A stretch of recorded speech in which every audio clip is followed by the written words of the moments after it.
Hello guys and welcome to the channel. Today I'll show you how you can delete mass emails on the Gmail app on your mobile phone.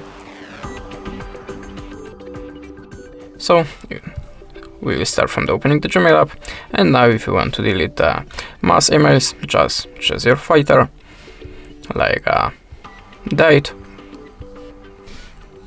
You can choose one of this option. You can see that we have a few filters to check. And now just select all of this mail. But if you want to delete all the mails from the Gmail, open your web browser.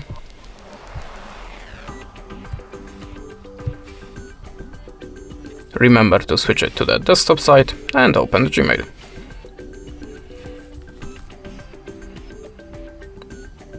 Now just tap on the primary checkbox.